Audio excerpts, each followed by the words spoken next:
Tonight, we unwrap a chilling Christmas legend from the shadowed depths of South Louisiana. This isn't your typical holiday tale.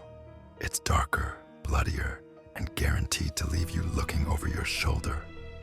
We call it Blood on the Bayou. Before you get too comfortable, be sure to like this video and subscribe to our channel. Your support keeps these haunting tales alive and helps us share more with those brave enough to listen.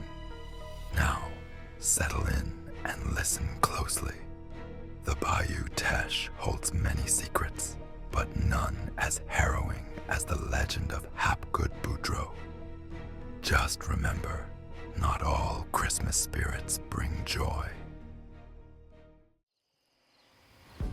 When Sheriff Amos Dupree found the first body of the season, he knew it was going to be another bloody Christmas.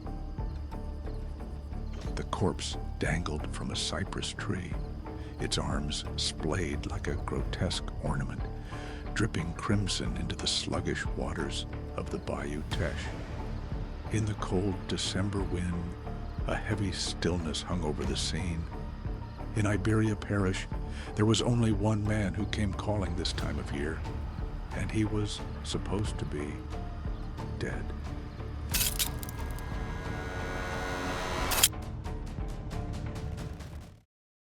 The whispers had already started before Amos got back to town. At Hebert's general store, the old-timers muttered over their coffee, glancing out the frost-rimmed windows toward the bayou. "It's Hapgood," one said, leaning in like he was sharing a secret with God himself. "The man's spirit's bound to this place. You burn a man alive in his home with his family, and you expect him to stay gone? No, sir."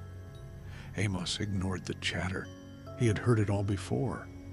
Every Christmas, someone dredged up Hapgood Boudreaux's story, like it was a badge of shame the town couldn't scrub off. And every Christmas, people went missing. He tightened his coat against the chill and made his way to the coroner's office.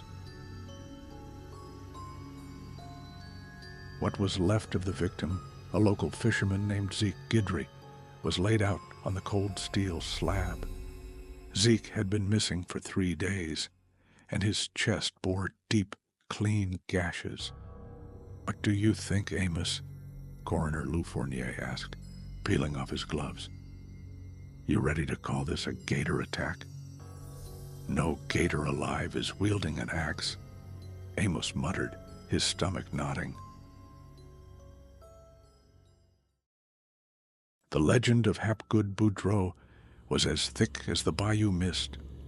A reclusive woodsman who kept to himself, Hapgood had always been an odd but kind man. He had built his cabin with his own hands, nestled deep along the Bayou Teche, where he lived quietly. Every Christmas, Hapgood would dress as Santa Claus and hand out wooden toys he carved for the local kids, crudely made but full of heart. The children adored him, and the townsfolk gave him the nickname Santa of the Bayou. That was until the girl went missing. Rumors began to spread that Hapgood was involved. Despite his protests of innocence, the townsfolk grew suspicious. Hapgood, with his eccentric ways and solitary lifestyle, made for an easy target.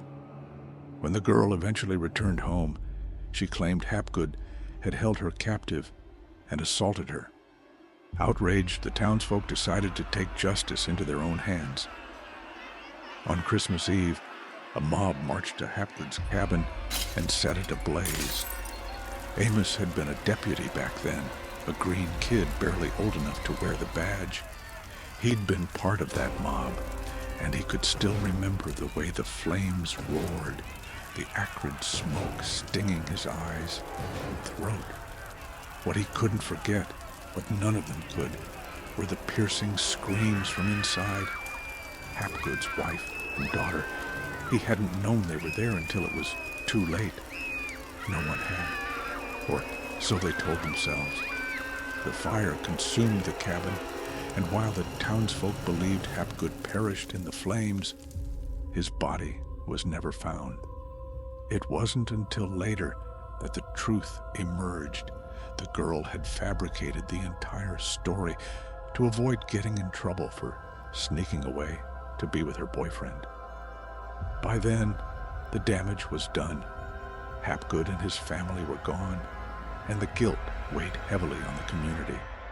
Now, every December, whispers of Hapgood Boudreaux resurface. The legend of the Santa of the Bayou has transformed from a tale of kindness to one of terror, and the weight of the town's shame has only deepened.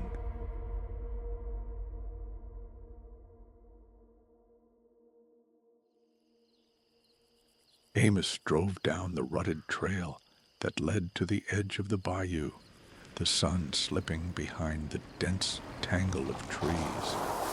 The water was dark and still, its surface like polished obsidian, concealing whatever lay beneath.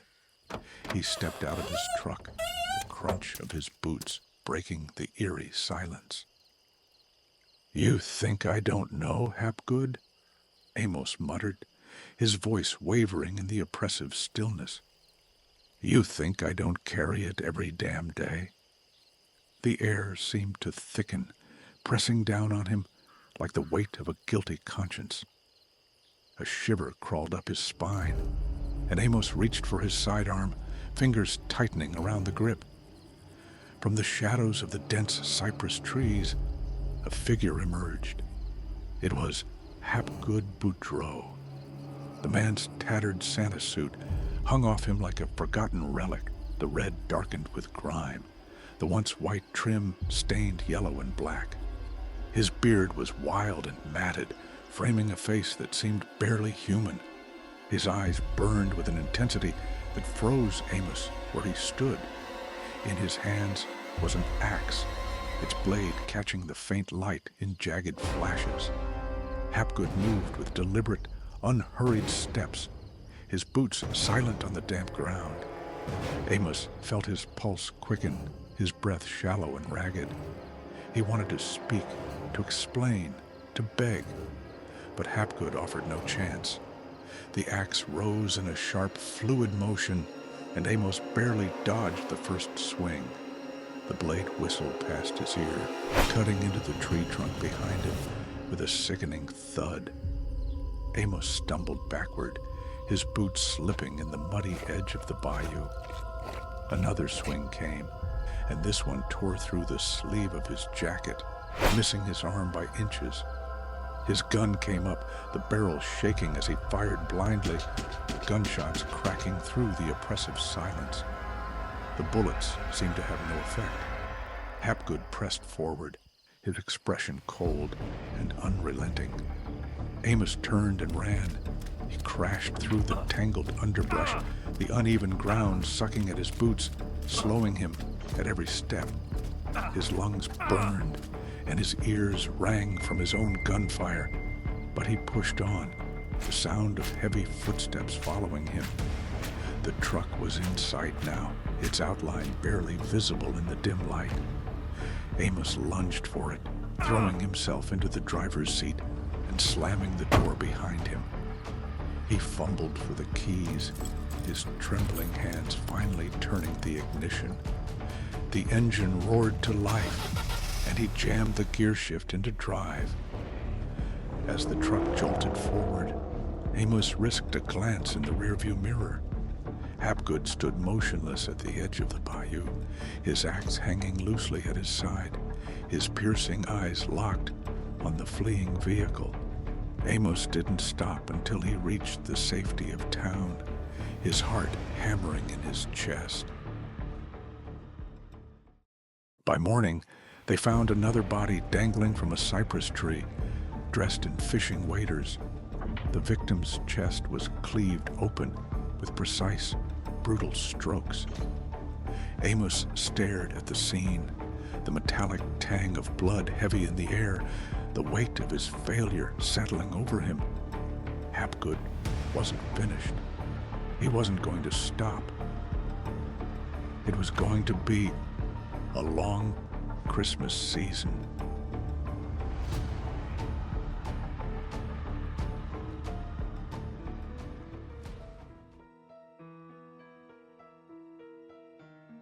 Thank you for joining me tonight for this chilling tale.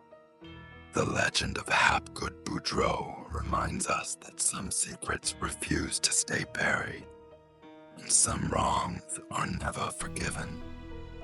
If you enjoyed this story, or if it kept you awake, don't forget to like the video, share it with someone who loves a good scare, and subscribe to our channel for more tales that linger long after the lights go out. Until next time, sleep well, if you dare.